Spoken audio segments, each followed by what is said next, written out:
여러분 안녕. 자, 여러분 6단원 직육면체의 부피와 건널비에 대해서 개념 공부 다 마치고 오셨겠죠? 그러면 오늘은 문제풀이 강의를 풀도록 할 겁니다.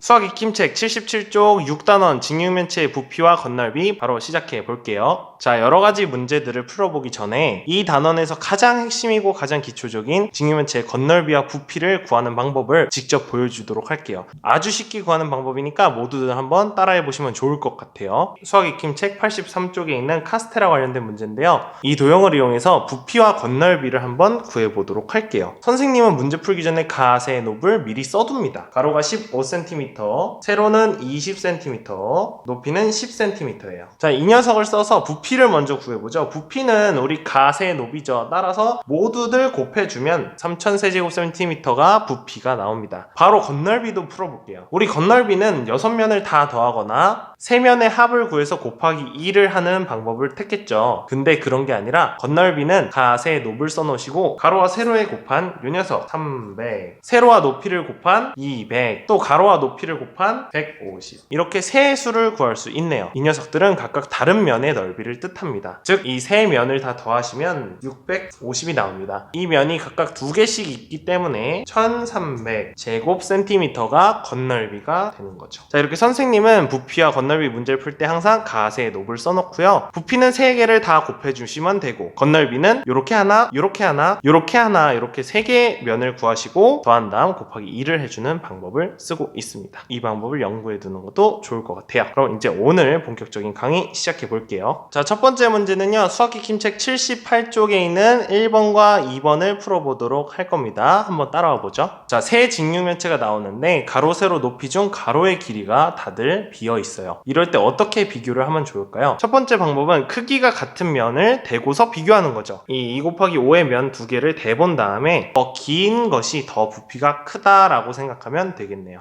두 번째 방법은 물 혹은 크기가 같은 쌓기나무를 넣어서 재보는 거죠. 우리는 여기 물과 쌓기나무가 없으니까 첫 번째 방법인 크기가 같은 면을 대고 비교를 해봐야겠죠. 각각 2 곱하기 5의 면 3개를 대서 비교를 해본다면 나가 가장 길기 때문에 나가 제일 클 것이고, 가가 두 번째로 클 것이고, 마지막으로 다가 가장 작다고 나오겠네요. 따라서 답은 나, 가, 다 써주시면 되겠네요. 그럼 바로 다음 문제로 넘어가 보죠. 자, 다음 문제는 81쪽에 나오는 6번 문제가 괜찮아 보여서 가져왔습니다. 이건 직육면체의 부피 구하는 기본적인 문제예요. 한번 해보죠. 자, 6번 문제 직육면체가 3개가 나오는데 각각 부피 구해서 크기 비교하면 되는 아주 쉬운 문제네요. 그럼 바로 부피 다 구해보죠. 자, 부피를 구하는 공식은 가세높이죠. 가로 곱하기 세로 곱하기 높이기 때문에 이 숫자 3개를 다 곱해주시면 되는 아주 간단한 문제네요. 자, 4 곱하기 5 곱하기 19는 20 곱하기 19이고 이것은 380세제곱센티미터 나옵니다. 12 곱하기 15 곱하기 2이기 때문에 12 곱하기 15 하면 180 나오고요. 180 곱하기 2 해주시면 360세제곱센티미터 나옵니다. 아주 간단하죠? 디귿 풀어볼게요. 디귿은 정육면체네요. 정육면체라도 가세의 높 해주시면 되죠. 7 곱하기 7 곱하기 7 해주시면 343세제곱센티미터 나옵니다. 따라서 380, 360, 343 비교해보시면 380인 기억이 가장 크겠네요. 그래서 답이 기억입니다. 넘어가 보죠. 자, 다음 문제는 82쪽에 8번입니다. 직육면체 부피 구하는 걸 조금 응용한 문제예요. 자, 이 두 직육면체의 부피가 같다고 하네요. 따라서 네모 안에 들어갈, 즉 가로에 들어갈 숫자를 맞춰보세요 라는 문제입니다. 이런 문제가 나오면 파란색 직육면체의 부피를 먼저 구하면 되겠죠. 부피는 가세의 높이이기 때문에 대입해 주시면 6 곱하기 3 곱하기 8이 될 것이고, 이것은 계산해 보면 144세제곱센티미터가 나옵니다. 따라서 보라색 직육면체의 부피도 144세제곱센티미터가 되겠죠. 이걸 이용해서 한번 풀어봅시다. 보라색 직육면체의 가세의 높은 네모 곱하기 4 곱하기 4가 되겠죠. 따라서 이것이 144세제곱센티미터이기 때문에 네모 곱하기 16이 144세제곱센티미터이고,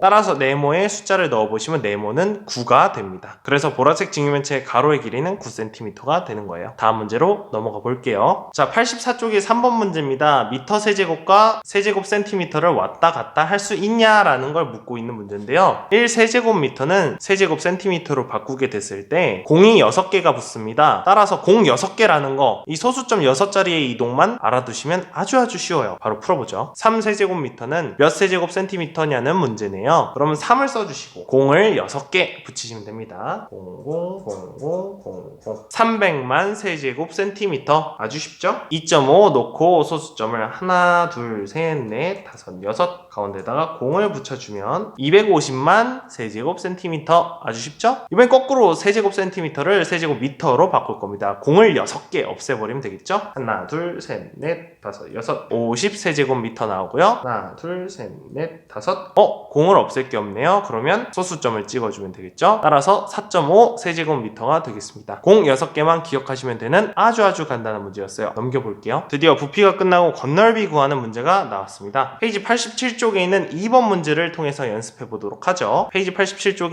2번 문제입니다. 건널비를 구하면 되겠습니다. 건널비 구할 때 어떻게 한다 그랬죠? 선생님은 가세노브를 써놓고요. 이 다음에 가로와 세로를 곱한 것 하나, 세로와 높이를 곱한 것 하나, 가로와 높이를 곱한 것 하나를 찾습니다. 계산해보면 25, 45, 45가 나옵니다. 따라서 이 세 면의 넓이를 더하시고 이 면들이 2개씩 있으니까 곱하기 2를 해주면 되겠죠? 따라서 슬기는 230제곱센티미터가 됩니다. 자, 이제 연수가 구하는 건 설명하지 않고 바로 쓰면서 보여주도록 할게요.